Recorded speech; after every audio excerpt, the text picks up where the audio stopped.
Welcome to episode 6 of the Everything School podcast. It's just me today. I'm flying solo. Got a new webcam, so this is the first time that I've actually been on camera solo. Billy's been a little bit busy with the George Plaster show, traveling a lot, and they're doing great work over there up in Nashville. So just me today. We've got a stack show. We've got NBA playoff talk, NHL playoff talk.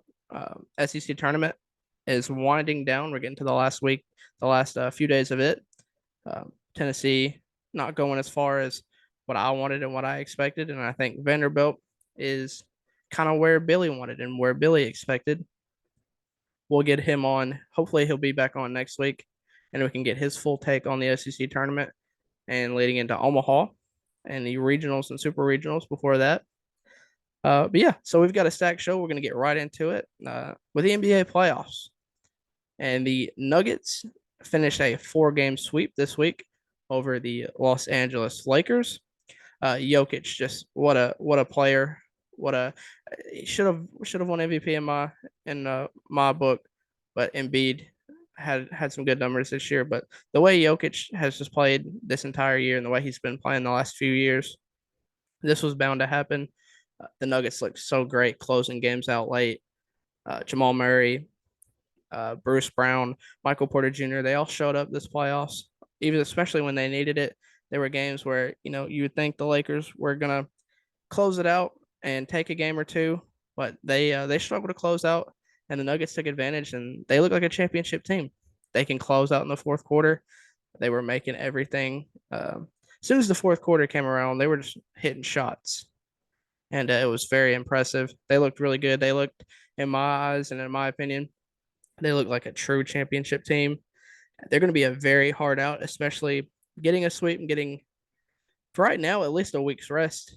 It looks like. I know we'll have some time after the Eastern Conference Finals wraps up, but right now they're resting. They've got a couple days off to heal up and whatever injuries, small injuries they have, get worked out, spend some family time together. So, they're sitting pretty after a sweep. It's always nice to get a series over with quickly, even before the other one, even before the other one gets finished up. So they're in the driver's seat, in my opinion. They're going to be hard out no matter who they play in the NBA Finals. It's their first appearance ever in an NBA Finals. So this team, this city, and this team, they really deserve it. I know they've had some great luck hockey wise with the Avs winning a couple years ago, but it's time for this is an old franchise. This is a long and storied franchise up until you get to the NBA Finals where they have no history. So this is a good chance for this team, for Jokic, for Jamal Murray, and all the boys to kind of cement their legacy as a Denver Nugget. And it's gonna be a very fun series, no matter who they match up against. I'm excited to see who they match up against. Speaking of the Eastern Conference Finals, the Heat, surprisingly, the 8th seed, even dropping a play-in game like the storyline's been this entire playoff run. Jimmy Butler has been on fire. They took a 3-0 series lead against the Celtics, and mind you, no NBA team has ever come back from 3-0. The Celtics battled game one, or the Celtics battled in game four and came back and took it. And last night they took game five, 110 to 97. So they're pushing back. They're not going away. You can't fault them for that. I know you can. They really shouldn't be in this position, anyways, especially after the game seven of the Philly series and where the Heat are and what the Heat are dealing with. The Heat are basically playing 6 players a night with their injuries and their rotation. So you can fault Boston for being down 3-0, but they're not going away. They didn't bow out like the Lakers did. They didn't get swept. So if they can, I mean, Saturday is game 6, and right now Boston's a 2.5 point favorite. If Boston pulls out game 6, game 7 is up in the air. I mean, it is so up in the air because that's momentum, and the Heat are on their heels at that point. If you can get to game 7 in Boston in the guard, I mean, that is you can't ask for a better game 7 if you're a Celtics fan. And if they get there, that's going to be trouble. And if they come back from this series, it's going to be historic. And they've looked good last night. They hit everything that they were putting up. So if this team can keep playing like they have been playing last night and the game before that, game 7 is going to be tough for Miami. Jimmy Butler, Jimmy is going to come out. He guaranteed a game 6 win last night. So he's going to come out and give it his all. He's been great this entire playoff run. Gabe Vincent didn't play the other night after rolling his ankle in game 4. So maybe he's back. Tyler Hero has been shooting. So maybe he's back. But even with a broken hand, that's going to be a weird. I would imagine that would be a weird thing to deal with as a shooter. He's not a great defender. So you really have him for his offense. And if he can't produce, then why even put him on the court? But yeah, game 6, Saturday is going to be a fun time. I think it's Saturday night. I would assume it's 7 o'clock. It's in Miami. So Miami, they're going to want to get it done while they've got it at home, because if it gets to game 7 in Boston, they know how tough that's going to be. That crowd is going to be electric. The crowd was electric last night.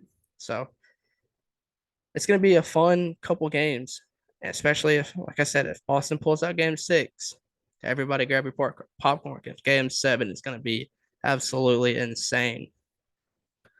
I think don't really want to look too far ahead, but if you look at the NBA Finals, the Celtics match up a little bit better with the Nuggets than the Heat do. But I mean, if the Heat can get it done Saturday night, and they're going to get some rest too, to get some of the guys that have been banged up this series.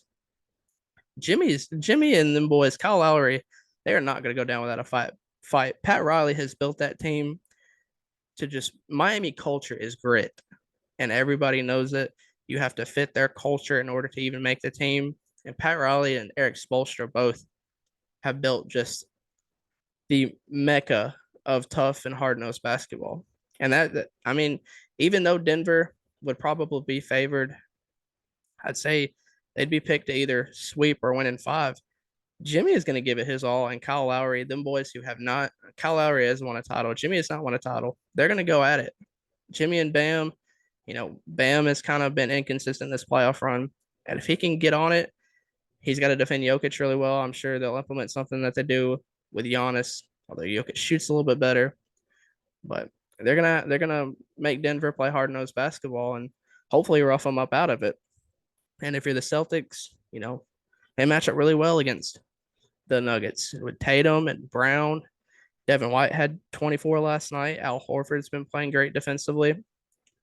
You have Robert Williams down low, and Grant Williams has been playing well defensively. The Nuggets, Celtics would go 7, in my opinion. I think the Nuggets still come out. I don't see a scenario where the Nuggets don't win the NBA Finals this year. I think the Heat would give them 6. They would take that series to 6. But either way, that series, the NBA Finals is going to be great. This playoffs has been fun. It's been full of history. Even, I mean, the first 8 seed to go this far for the Miami Heat. If Boston comes back, they're the first team to come back from 3-0. So there's a lot of storylines still at play here. I'm interested to see what happens. Switching over to another sport with playoffs going on this year, my favorite playoffs during this time of the season, the NHL playoffs are winding down. We already have a team, kind of like the NBA, that swept in their conference finals and has reached the Stanley Cup finals. Florida completes the sweep of the Carolina Hurricanes, making their first Stanley Cup finals appearance since 1996. They are searching for their first Stanley Cup. It was a wild series. I thought, looking ahead, I know I did a solo little NHL breakdown last week, and I said this series was going 7, and I thought Carolina had it, but also, I mean, I said that I thought Florida, if it got to 7, it's a coin toss. I did not see Florida sweeping Carolina. We had the first game that went 5 almost 5 overtimes. It was 4 overtimes. I stayed up and watched every second of the overtime. It was fun. It was electric. It was playoff hockey. And it's the best. And even if you're up that late, I mean, that's 2 games basically. It was almost 2 games. And it was awesome. It was over 2 games actually, and it was the greatest. Matthew Tkachuk staying hot.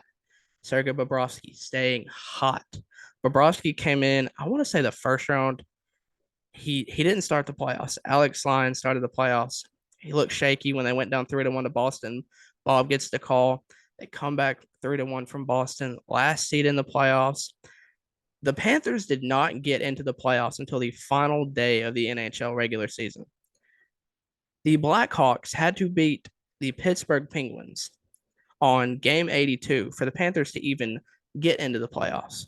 And then they go down 3-1 to the greatest regular season team, win wise and points wise, of all time, in the Boston Bruins. They go down 3-1 in that series. They claw their way back. They beat them game 7 in overtime. And then after that, you have the Maple Leafs, who finally get out of the first round. The Maple Leafs are a stacked roster. They are nobody to mess with. And they handled them easily. They get on top three. They get out to a 3-0 series lead. They drop game 4, win it in 5. And it was impressive. I think that series was more impressive than the Boston series, just because you come into Toronto, take 2 games, you drop the 4th game in Florida, and then come into Toronto and take another game. They won 3, I want to say 3 of their 4 games, they won that series in Toronto, which is nuts. That is crazy. The atmosphere, Toronto is considered the mecca of hockey. A lot of people in Canada will tell you that, just because it's a big city. They're an original 6 team. So the Toronto Maple Leaf fans will tell you that the hockey universe revolves around them. And for them to come out and take 3 games in Toronto is nuts. And then you get to the Eastern Conference final, and you've got a great team, a really solid team in the Carolina Hurricanes waiting for you. Carolina, just they slow you down. They play physical hockey, but they can light it up on the scoreboard. And it wasn't like it was a it was a sweep, but it wasn't. There was not a blowout. Game 1 goes to almost 5 overtimes. Game 2 is a another overtime win. Game 3 is a 1-0 win that Bobrovsky just stands on his head. And game 4, Kachuk scores with 5 seconds left. So we're not. I mean, it wasn't a blowout. It was 1 goal in each game to separate the winner. And Matthew Kachuk scores in 3 games out of the 4. He had 2 goals to finish off the sweep. He was an overtime hero twice, basically an overtime hero in game 4, with him scoring with 4 seconds left. He's been on fire. He's that next star. He's the newest star, in my opinion, in the NHL. Hockey players aren't known for their personalities. McDavid doesn't have a great personality. Crosby doesn't have this big personality. And Kachuk is loud. He's boisterous. He tells you what he's feeling. He calls it how it is. He celebrates. He's the star that the NHL needs to kind of move forward. Fans like that swagger a little bit. They don't like you hot dogging, going overboard with it, but they're tired of the droning and the boring, the casual NHL player answer. And Kachuk is that new star, and he's proved it. He has proved it. He has 8 goals this playoffs. It's him and Bob. And in terms of Florida's Conn Smythe winner, it's him and Bob. Bobrovsky's had a great playoffs. He's showing that he's worth that contract.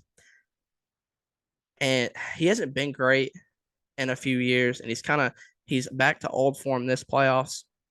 He's standing on his head. He had 60 saves in game 1, which is ridiculous. 60 saves is unheard of. He's been locked down. Game 3 is a 1-0 win that he just locks up. I mean, he's been great, and that's what you need to win a Stanley Cup. You need great goaltending, whether it's one goalie who stands on his head or a multitude of goalies. But he's come alive this playoffs, and it's him. I mean, it's either him or Kachuk for Conn Smythe, for Florida on that side. And I don't. Kachuk's been great. Kachuk has been brilliant, especially this last series. But I mean, he struggled against Toronto. But Bob has just been crazy. Bob has had a magnificent playoff run. He's just been great. He's been locked down, and he's been big when they need him to be. And they're going to need him coming up, because they've got a tough. Dallas isn't going away against Vegas, so we'll get to that in just a second. But if Vegas gets there, they've got a tough matchup, and they know it. But just like with the Nuggets, they get a couple days off to heal some injuries. Alexander Barkov, Paul Maurice said he had to go to a bar mitzvah, so hopefully his bar mitzvah is over with, and he's back. Sasha playing, Captain Sasha coming back for the Stanley Cup Finals. It's going to be electric. Florida is going to be wild. South Florida in the playoffs right now with the Heat and the Panthers, especially if the Heat can make it to the finals. You've got two South Florida teams repping it out in the finals. It's going to be fun. I'm excited. Game uh game one of the Stanley Cup Finals. I think they said starts June 3rd. If it gets that, that's to me that would be the earliest date, especially with game 5 of the Dallas series coming on Saturday. So I think June 3rd, next week sometime. I think that's next Saturday, maybe I want to say. But yeah, I think the Stanley Cup game one is going to be electric. I mean, everybody, if you have a TV and you have free time this next 2 weeks, find a hockey game, find the Stanley Cup final game, and sit and watch and just enjoy it. Especially when we get to the games where we are handing out the Stanley Cup. I mean, it's the best. It's a tradition that not many sports can compete with, not many playoffs can compete with, and it's going to be fun. And Florida, they could raise their first one. And speaking of first cups, switch over to the Western Conference Final. Vegas, just like Florida, they jumped to a 3-0 lead in the series. Dallas picked up game 4 last night, winning in overtime 3-2. Vegas has looked dominant. You go to game 3, it's a 4-0 win. Vegas jumps out quick. I mean, it was with a blink of an eye, it's 3-0. And Jake Ottinger, goalie for the Dallas Stars, has been a great goalie, young American goalie. I think he's only 23. He's had a good year. He's had a really good year. But Vegas is a tough team. Vegas has been around for 6 years. They've made the Stanley Cup final or the conference final 4 of those 6 years. They made the Stanley Cup final 1 year in 2018. They lost to Alex Ovechkin and the Capitals in 5 games back then, and they're hungry. This is a team that was built uh, very strategically from the expansion draft. They got a lot of good pieces back in 2018 during their first year, and they've just kind of been riding that momentum ever since, and they've looked great. They've looked really great. This is a team that can lock you down on defense, and they can light it up. Jonathan Marchessault has been, you think Kachuk has been on fire. Marchessault has been that and probably more. I mean, he's just been great. He had a hat trick against Edmonton. He might have had a hat trick this series. I'm not real sure. I know he's scored in almost every game this last 2 series. He's been on fire. He had a goal last night that put them up 1-0 or put them up 2-1. And I mean, he's just been playing spectacular. Aiden Hill in net wasn't even. Aiden Hill might have. He definitely was their third goalie. Aiden Hill might have been their fourth goalie during the season. And with injuries, Laurent Brossoit going down, Robin Lehner hasn't been great. Aiden Hill has stepped up to the plate when they need him, and he's been great. He's been locked down. He was locked down against Edmonton. He's been great against Dallas. He's kind of had a playoff similar to Bobrovsky. Neither guy started out the playoffs. They got their number called, and when they got their number called, they've been spectacular. And it's been a team effort for Vegas. They are definitely the favorites heading in. If they can get past Dallas in these next 2 to 3 games, they're the favorites heading into the Stanley Cup Finals. But Florida, Florida is a tough team. They've been great this year. They're hot at the right moment.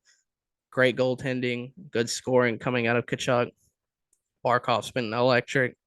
I mean, this playoff is heating up. I know I heard someone earlier say that this playoff has kind of been boring. It's been a little slower than normal, but I think once we get to if we get Vegas and Florida in the Stanley Cup Finals, I think that's going to be exciting. In my opinion, at least, I think both teams have been on a collision course since the second round. And it's headed to a great series next series. And if Dallas can somehow come back 3-0 and be the 5th team ever in NHL history to come down from 3-0 and make it back to the Stanley Cup Finals for the first time since the 90s, it's going to be, I mean, it's shaping up to be a great end of the month for hockey fans. We got the draft coming up June 28th. I'll be covering that extensively. My team has the number 1 overall pick, so we're very excited about that. I know Billy will want to talk about some Preds hockey when it comes to their draft picks. So it's definitely just the scratching the surface level of the ice, you could say, with the hockey talk. But yeah, I mean, Stanley Cup Finals, it's the best playoffs there is. On top of the NBA Finals, it's a good time right now, playoff wise. Speaking of playoffs, it's not really a playoff, but it's a tournament based system. The SEC tournament, baseball tournament, is kind of wrapping up. We're kind of headed into the final days. I know Vanderbilt has Alabama tonight in the fourth round. Alabama has dropped a game. Vanderbilt has not dropped a game yet. So I'm not mistaken. I think Vanderbilt just has to beat Bama once, and Bama has to beat Vanderbilt twice. The winner will either play Florida or Arkansas this weekend in the semifinals, and then get out of that and go maybe for Vanderbilt. Hopefully, since Tennessee's out, hopefully Vanderbilt can get to the SEC championship, maybe even win the SEC championship. Be good content for the show. I know Billy and the boys are excited right now. They've been great. They had a late game against Auburn the other night that they pulled out. I think the game went after midnight. I was checking Twitter. I was still up. I think the game had ended a little after midnight, which is always fun. Baseball after dark is great. Tennessee gets knocked out 3-0 in the first round of Texas A&M. They were struggling to get a hit up until the fifth inning. I mean, it's been the story all year. The bats just haven't been a thing. They've been when they're hot and they're unbeatable. When the bats are not hot, it's bad, and this is gonna hurt them. They climbed up all the way to 13 after winning the South Carolina series last weekend. I don't know what this will do. This performance lately, I know getting out of the first round is not ideal for Tony Vitello and the boys, but looking when you get to the next step of this long tournament heading into Omaha, I mean, you've got to find bats, because if you don't find bats, you're not getting very far. And the regionals are going to be fun. We'll see who the host region is that they get into, who they're matched up against. Vanderbilt is looking like they're probably going to host a regional. I think they're most definitely going to host a regional. It'll be fun to see who they draw. But for Tennessee, man, I mean, bats have not. It's not last year. We've been saying this all year. It's not last year. The bats haven't been great.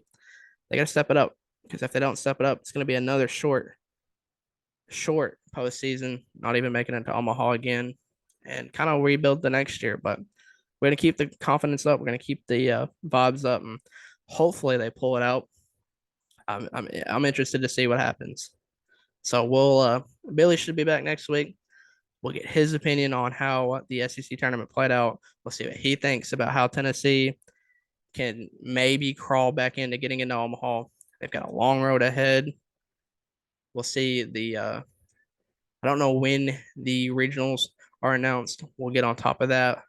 So this is kind of baseball is heating up right now, college wise, and we're getting down to the nitty gritty tournaments. Omaha is it's coming up. It's just around the corner. So Billy, I'm sure will give us some great insight, as he always does, into Vanderbilt baseball.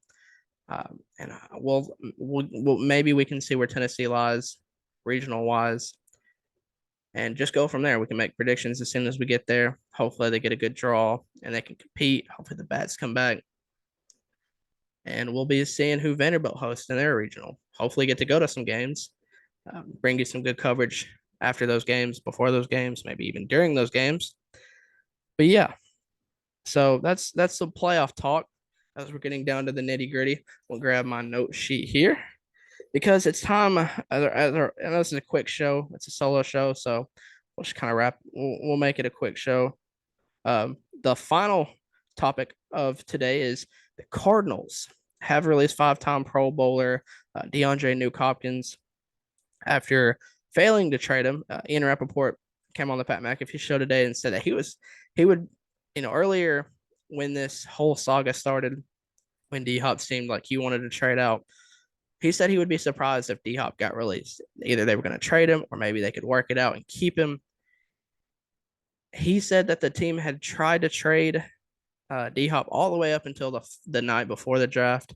They couldn't get it done. They had to redo the salary, draft compensation. Nobody really wanted to take the bait on a draft pick. D Hop even said, he came out and said, "Who thinks I even want to leave? Who said I want to leave?" So it's been just one of those normal guy asked for a trade, denies asking for a trade. Teams try to trade him, it doesn't work out. So now D Hop is officially a free agent. I know there was teams, some of the teams, I know the Ravens were going after him because they wanted to pair him and OBJ and Lamar up. They were going to try to trade for him. They don't have to now. Now they're probably, in my opinion, the front runner in the DeAndre Hopkins sweepstakes. Teams like the Bills and maybe the Titans. Maybe the Titans can get in there, sign D Hop. I don't. To me, it's scary. For me, it's scary signing an aging receiver, especially one that has injury problems. We tried that with Julio. Julio was a little bit older.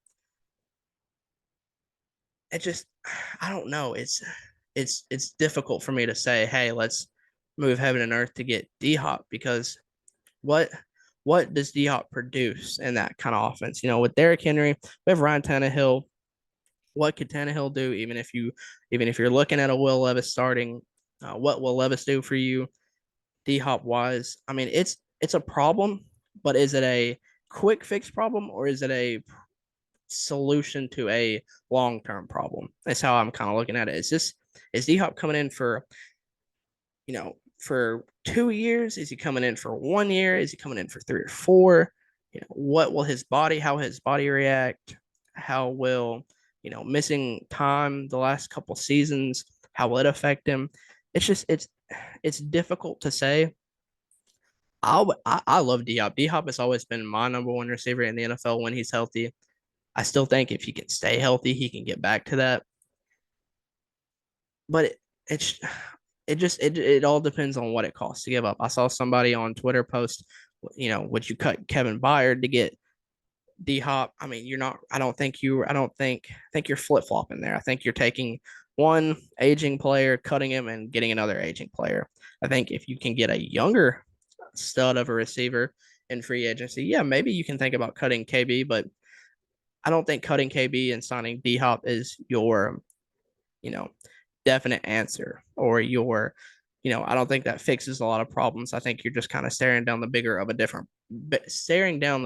a different problem when it comes to that. I think the Ravens mixing him with OBJ, who another guy who hasn't really been healthy the last few years, but he's a top end receiver when he is healthy. Lamar is back. He just signed a big contract extension to stay. The Bills, Josh Allen, him and Stephon would be nice. He doesn't have to go and be the dominant number one like he would have to be at the Titans. He can kind of play off behind Stephon Diggs and Josh Allen. I mean, Josh Allen would love. I know for a fact Josh Allen would love to have a receiver like D Hop, and it would be dangerous. Him and D Hop would be something to reckon with, especially with Stephon Diggs on the other end and Dawson Knox may be coming back.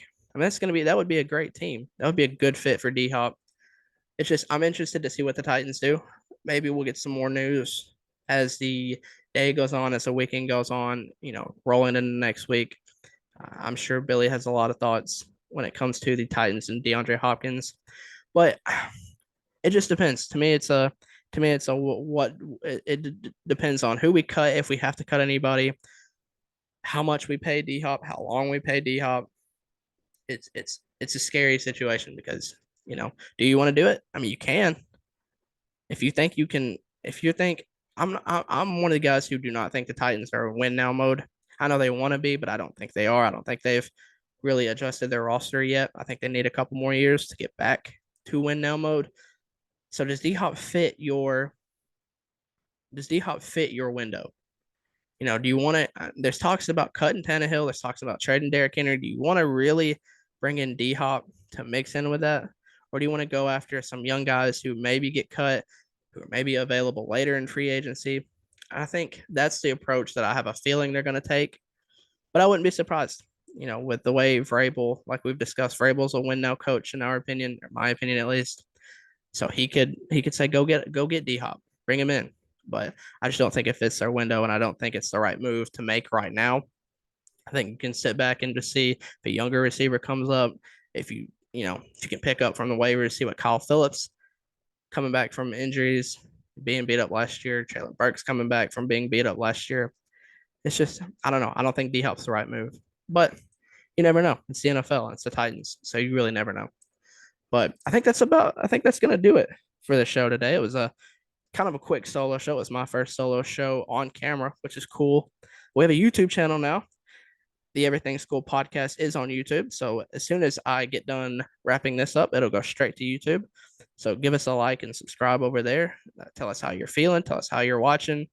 Uh, tips, tricks, stuff like that. But yeah, like I said, we should have Billy back next week to talk about the SEC tournament. We should have either the NBA and NHL finals. I want to say both. We should have them both set for the next time we meet. So next show is going to be a fun show too. So I hope you guys have enjoyed me solo today.